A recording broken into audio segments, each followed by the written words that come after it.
दोस्तों, आज मैं आपको सुनाने जा रहा हूं अपनी मंडली की सदस्य प्रदीपिका सारस्वत की लिखी कहानी, एक अधूरी कहानी। एक घंटे तक तेज बारिश में आउटर पर खड़ी रहने के बाद आखिरकार ट्रेन इलाहाबाद जंक्शन में दाखिल हो ही गई। पिछली बार जब मेघा इलाहाबाद आई थी तब यही वक्त था, ऐसी ही तेज बारिश और ऐसी ही भीड़ थी। फर्क बस इतना है कि तब वो 23 साल की लड़की थी जिसकी आंखों में दूर से ही सपने चमकते थे, और आज करीब 8 साल बाद सपने तो पूरे होने लगे हैं, पर आंखों की वो चमक कहीं खो गई है।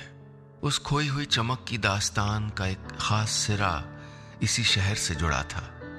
सच कहा जाए तो इलाहाबाद जंक्शन के इसी प्लेटफॉर्म नंबर 1 से कल इस शहर में बुक रीडिंग है, उसकी हाल में ही छपी किताब की। आयोजकों ने हवाई टिकट भेजा था, उनकी कार भी हवाई अड्डे पे लेने आती, पर इलाहाबाद का नाम सुनते ही मेघा को जैसे कुछ हो गया था।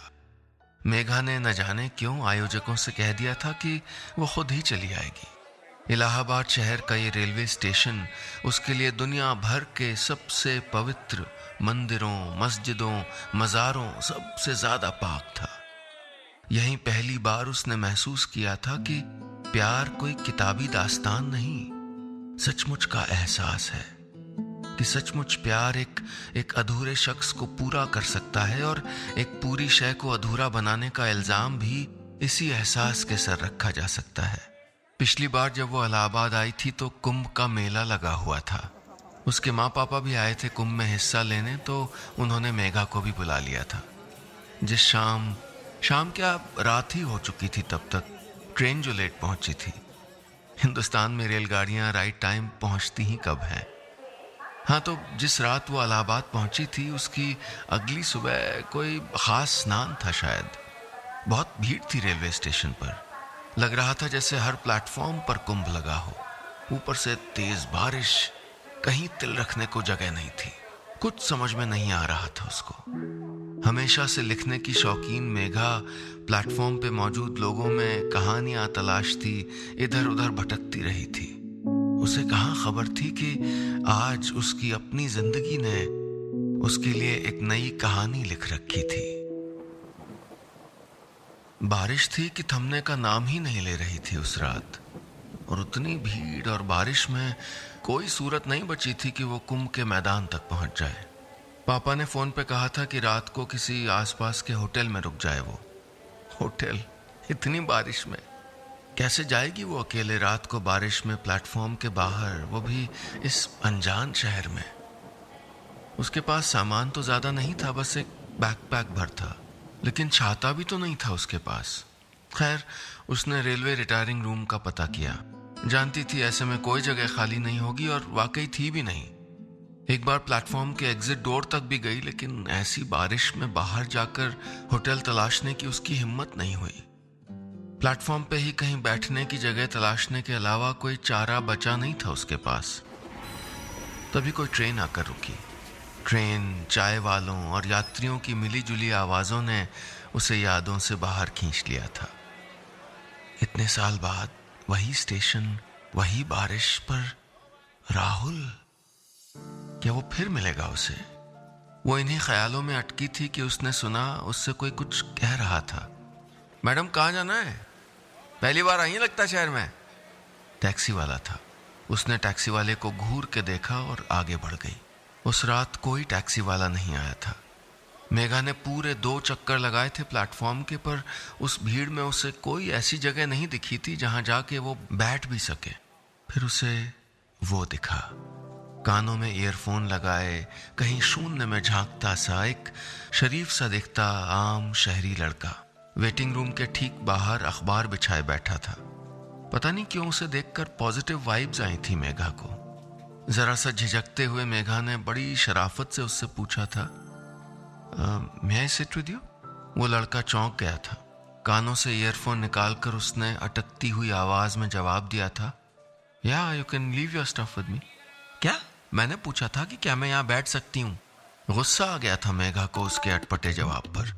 पता नहीं इतना भाव क्यों खाते हैं ये लड़के, चिढ़ के सोचा था उसने। दोबारा पूछने पर उस लड़के ने मेघा के लिए थोड़ी जगह बना दी। अपना बैकपैक वहीं रख के उसके पास बैठ गई थी मेघा। एक अजनबी अकेली लड़की साथ में बैठने को पूछ रही है और ये जनाब है कि भाव खा रहे हैं। मन तो किया था उसका कि कहीं और जाके बैठ जाए, लेकिन कोई और ऑप्शन भी तो नहीं था ना उसके पास।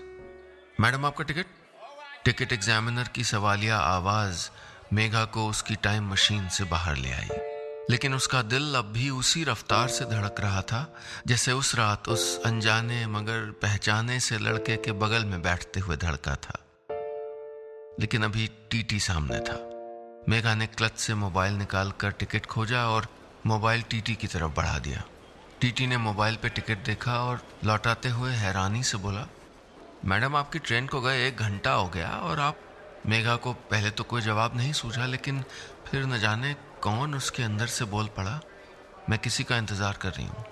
टीटी तो टिकट देखकर लौट गया था, लेकिन अपनी हालत पर रोने को हो आई थी मेघा, ये जानते हुए भी कि कोई नहीं आएगा। वो आज भी उसका इंतजार कर रही थी। उस रात मेघा ने सबसे पहले उसे अपना नाम बताया था, फिर उसने भी अपना नाम बताया अपनी शांत धीमी आवाज में, आई एम राहुल वशिष्ठ। मुस्कुरा दी थी मेघा उसके फिल्मी नाम पर। हाँ, मेघा को यह नाम हमेशा से फिल्मी लगता था। नाम की अदला बदली के बाद जो दोनों के बीच की आइस ब्रेक हुई तो दोनों जैसे आसपास की भीड़, स्टेशन का शोर, बारिश सब भूल गए। लग रहा था जैसे दोनों किसी भीड़ भरे स्टेशन पे नहीं, निशात गार्डन में बैठे हों। एक दूसरे की हॉबीज से लेकर एजुकेशन और फैमिली बैकग्राउंड तक सब कुछ उसी रात शेयर कर लिया गया था। उस रात पहली बार मेघा ने किसी लड़के को इतने करीब से सुना था, देखा था। उसकी हनी ब्राउन आंखों में वो जो अजीब सी कशिश महसूस हुई थी, उसे आज भी उसका ख्याल उसके होश उड़ाने के लिए काफी होता है। राहुल दिल्ली वापस जाने के लिए अपनी गाड़ी के इंतजार में था, जो हर घंटे और लेट होती जा रही थी, और मेघा इंतजार कर रही थी सुबह का, ताकि वो कुंभ पहुंचकर अपने माँ पापा से मिल सके। लेकिन रात गहरी होते होते राहुल और मेघा का इंतजार एक दूसरी ही ख्वाहिश में बदल गया था। राहुल की ख्वाहिश कि उसकी ट्रेन कुछ और घंटे ना आए, मेघा की ख्वाहिश कि रात उसके लिए कुछ और देर रुकी रहे। मेघा ने उन कुछ घंटों में ही राहुल के साथ अपने सारे क्रश शेयर कर लिए थे। प्यार और ब्रेकअप के किस्से भी सुनाए गए थे। राहुल से पहली मुलाकात में ही ये सब शेयर करते हुए जरा भी हिचक नहीं हुई थी उसे। मेघा तो थी ही बेबाक, पर शर्मीला राहुल भी अपनी जिंदगी के पन्ने खोल कर रखता चला गया था उसके सामने। उसने भी अपनी गर्लफ्रेंड रुचि के बारे में बताया कि वो रुचि से कब मिला, कैसे मिला और क्यों आज उन दोनों का रिश्ता महज नाम भर कर रह गया है। एक अनजान जगह पर इस तरह मिलना और फिर एक दूसरे के बारे में इतना कुछ जान लेना, उस पे भी ये बेमौसम बारिश, कहीं गहरे जुड़ गए थे एक दूसरे से राहुल और मेघा के मन। बहरहाल कुछ घंटों में बारिश बंद हो गई। स्टेशन के आसमान पर भी सुबह की लाली दिखने लगी थी। रात भर से स्टेशन पर मौजूद तीर्थयात्री अपना सामान और परिवार समेटकर स्टेशन से बाहर निकलने लगे थे, पर मेघा और राहुल वो तो अब तक एक दूसरे में खोए हुए थे। राहुल की गाड़ी का अनाउंसमेंट हो चुका था शायद। थोड़ी देर में गाड़ी आ भी गई। राहुल चला गया, मेघा भी चली गई, लेकिन इस मुलाकात की कहानी वहां खत्म नहीं, शुरू हुई थी। उसी मुलाकात का असर था कि 8 साल बाद मेघा आज फिर उसी प्लेटफॉर्म पर मौजूद थी और उस रात शुरू हुई कहानी एक किताब की शक्ल में ढलकर उसके उदास हाथों में मुस्कुरा रही थी। किताब के पन्ने पलटते पलटते मेघा एक बार फिर अतीत में पहुंचने लगी थी, पर इस बार यादों का बोझ उससे संभाला नहीं गया।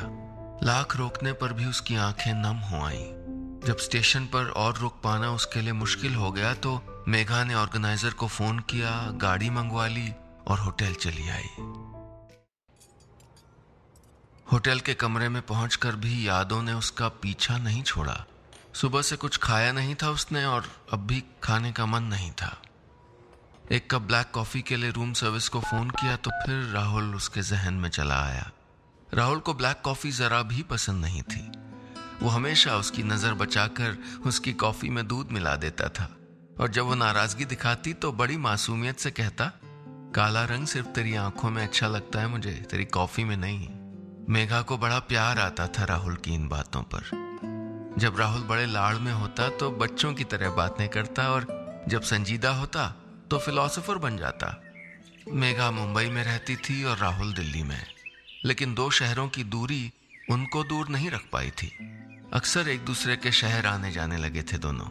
ऐसे ही एक बार कॉफी पीते हुए मेघा ने राहुल को बताया था, राहुल तुझसे मिलने में कुछ अलग सा लगने लगा है मुझे। अलग सा? कैसा अलग सा? राहुल ने अपनी आंखों को गोल गोल करते हुए कैजुअली पूछा था उसे। राहुल तू मुझे अच्छा लगने लगा है शायद, मेघा ने सपाट शब्दों में कह दिया था। काफी देर तक कुछ बोला नहीं था राहुल, बस देखता रह गया था उसे। उस दिन घर जाने के बाद फोन किया था उसने, मेघा को समझाने के लिए, उसे याद दिलाने के लिए कि वो अब भी रुचि के साथ रिलेशनशिप में है। पर नाराज हो गई थी मेघा। फोन काट दिया था उसने गुस्से में। वो जानती थी कि राहुल और उसके बीच वो प्यार, वो अंडरस्टैंडिंग थी जो रुचि और राहुल के बीच नहीं थी। वो जानती थी कि राहुल सिर्फ इसलिए रुचि के साथ था क्योंकि वो उसके साथ कमिटेड था। राहुल का यही सादापन तो पसंद था उसे, लेकिन उस दिन यही बात उसे बहुत नाराज कर गई थी। राहुल ने कई बार बात करने की कोशिश की थी मेघा से। न जाने कितनी बार मेघा का भी दिल किया था उससे बात करने का, लेकिन उसका आधा अधूरा प्यार अब उसे गंवारा नहीं था। फिर एक बार और फोन आया था राहुल का, करीब 1 साल बाद। उसने बताया था कि वो शादी कर रहा है। बस फिर कभी उन दोनों के बीच बात नहीं हुई। राहुल ने रुचि से शादी कर ली थी और मेघा ने अपने अकेलेपन से। इससे पहले भी 2 किताबें लिख चुकी थी मेघा, लेकिन अपनी और राहुल की कहानी को किताब में तब्दील करने की हिम्मत वो अब जाकर जुटा पाई थी। हमेशा से ही वो इस बारे में लिखना चाहती थी। उसे याद है राहुल ने भी कहा था कि हमारी कहानी किसी फिल्म के प्लॉट जैसी है, ये कहानी तुझको पॉपुलर राइटर बना देगी। सच कहा था राहुल ने। हाथों हाथ बिक रही थी उसकी किताब। इन्हीं सब बातों को याद करते करते पता नहीं कब मेघा नींद की आगोश में चली गई। सुबह ऑर्गेनाइजर के फोन ने उसको जगाया। उसने बताया था कि 1 घंटे बाद गाड़ी होटल के दरवाजे पर होगी। तयशुदा वक्त पर मेघा अपने पाठकों के बीच में थी। बुक रीडिंग शुरू हुई और फिर सवालों और ऑटोग्राफ्स का दौर। पाठकों और प्रशंसकों की उस भीड़ में आखिर में एक नन्हा सा लड़का दिखाई दिया। कोई 5-6 साल उम्र होगी उसकी। मेघा की लिखी किताब पकड़कर चुपचाप खड़ा था। इतना छोटा बच्चा मेरी किताब थामे यहां क्या कर रहा है? हैरानी से उसे देखकर मुस्कुराई थी मेघा। उसकी नन्ही मगर गहरी सी आंखों में न जाने ऐसा क्या था कि मेघा उठकर उसके पास चली आई थी। आपको भी कोई सवाल पूछना है बेटा? मेघा ने बच्चे के सामने घुटनों पर बैठते हुए पूछा था। दादाजी कहते हैं कि इस किताब में मेरे पापा हमेशा जिंदा रहेंगे। क्या सचमुच पापा जिंदा हो जाएंगे? बच्चे ने पूछा तो मेघा का सफेद चेहरा और ज्यादा सफेद हो गया था। उसने खुद को संभालते हुए कुछ हैरान, कुछ डूबती सी आवाज में बच्चे से पूछा, आपका नाम क्या है बेटा? राहुल वशिष्ठ। और आपके पापा? मेघा अपना सवाल पूरा करने की हिम्मत नहीं जुटा पाई थी। पापा के जाने के बाद उनका नाम मुझको दे दिया है दादाजी ने, नन्हे राहुल ने मासूमियत से कहा था। कहीं दूर कोई ट्रेन आकर चली गई थी, कहीं किसी की काली कॉफी में फिर किसी ने दूध मिला दिया था, और यहां मेघा की कहानी एक बार फिर अधूरी रह गई थी। दोस्तों, कहानी खत्म, पैसा हजम। उम्मीद है ये कहानी आपको पसंद आई होगी।